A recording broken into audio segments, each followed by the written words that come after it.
Imagine finding a small copper coin from the early 1950s, one that feels ordinary at first glance, but then you realize it's over 70 years old. The 1951 Lincoln wheat cent is one of those coins that reminds us how something so small can carry so much history. It's not just a penny, it's a story of post-war America, a snapshot of the early 1950s, and a collectible that might be hiding in your change jar or coin album. Today, we're diving into the design, the history, the value, and how to sell a 1951 1-cent coin from the United States. Welcome back to the channel, where we uncover the stories behind American coins and reveal which ones are treasures and which ones are just pocket change. If you love learning about coins, make sure to like this video, subscribe, and tap that bell icon so you never miss a new upload. Now, let's talk about the 1951 wheat penny. The obverse of the 1951 penny features the famous portrait of President Abraham Lincoln, designed by Victor David Brenner in 1909 to honor the centennial of Lincoln's birth. By 1951, the design had already been in use for over 4 decades, making it one of the longest-running coin portraits in U.S. history. The obverse shows Lincoln facing right, with fine details in his beard, hair, and coat. Around the rim is the word Liberty on the left, the motto "In God We Trust" across the top, and the date 1951 on the right. Beneath the date is where you'll find the mint mark, if there is one. Coins with no mint mark were struck in Philadelphia, coins with a D were struck in Denver, and coins with an S were struck in San Francisco.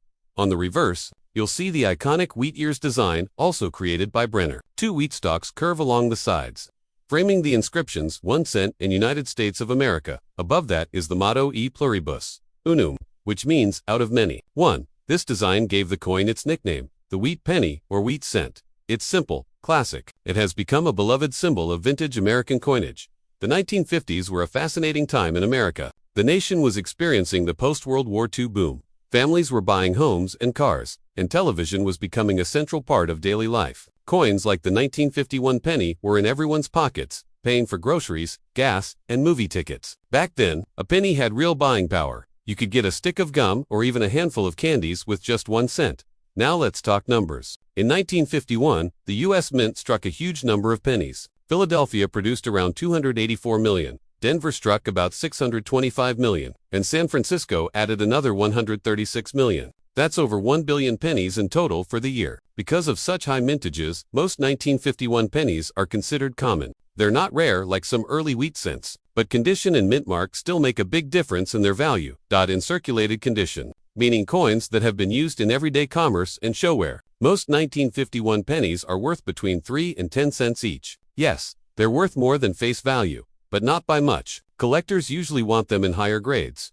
In uncirculated condition coins that never saw circulation and still have their original mint luster, the value goes up. A 1951 penny from Philadelphia in mint state, 65, might be worth around $5 to $10, while Denver and San Francisco examples in the same grade can bring $10 to $20. The mint mark coins are usually more desirable since San Francisco produced fewer than the other 2 mints. The real money comes from coins in extremely high grades or those with rare errors. A 1951 penny graded MS-67 or higher by PCGS or NGC can sell for hundreds of dollars, sometimes even over $1,000 if the color is particularly bright red and the strike is sharp. Collectors pay top dollar for wheat pennies with vibrant red luster, since copper tends to tone and darken over time. Era coins are also worth looking for. Some 1951 cents show repunched mint marks where the D or S was punched more than once into the die. Others might have die cracks, off-center strikes, or doubled dies. A repunched mint mark can bring anywhere from $10 to $50, depending on its clarity, while dramatic off-center strikes or other unusual errors can be worth $100 or more. So,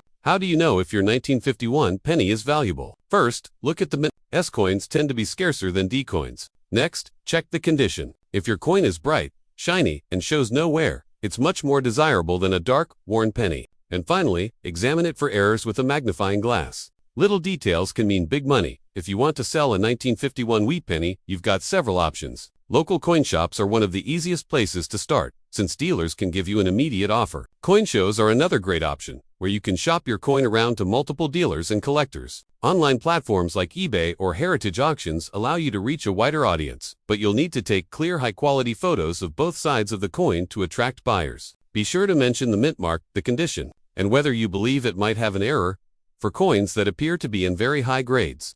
Or, if you suspect you have a rare variety, it may be worth sending them to a grading service like PCGS or NGC. Grading adds authentication, preserves the coin in a protective holder, and can dramatically increase its market value. However, since grading has fees, it's usually best reserved for coins that could be worth at least $50 or more in raw condition.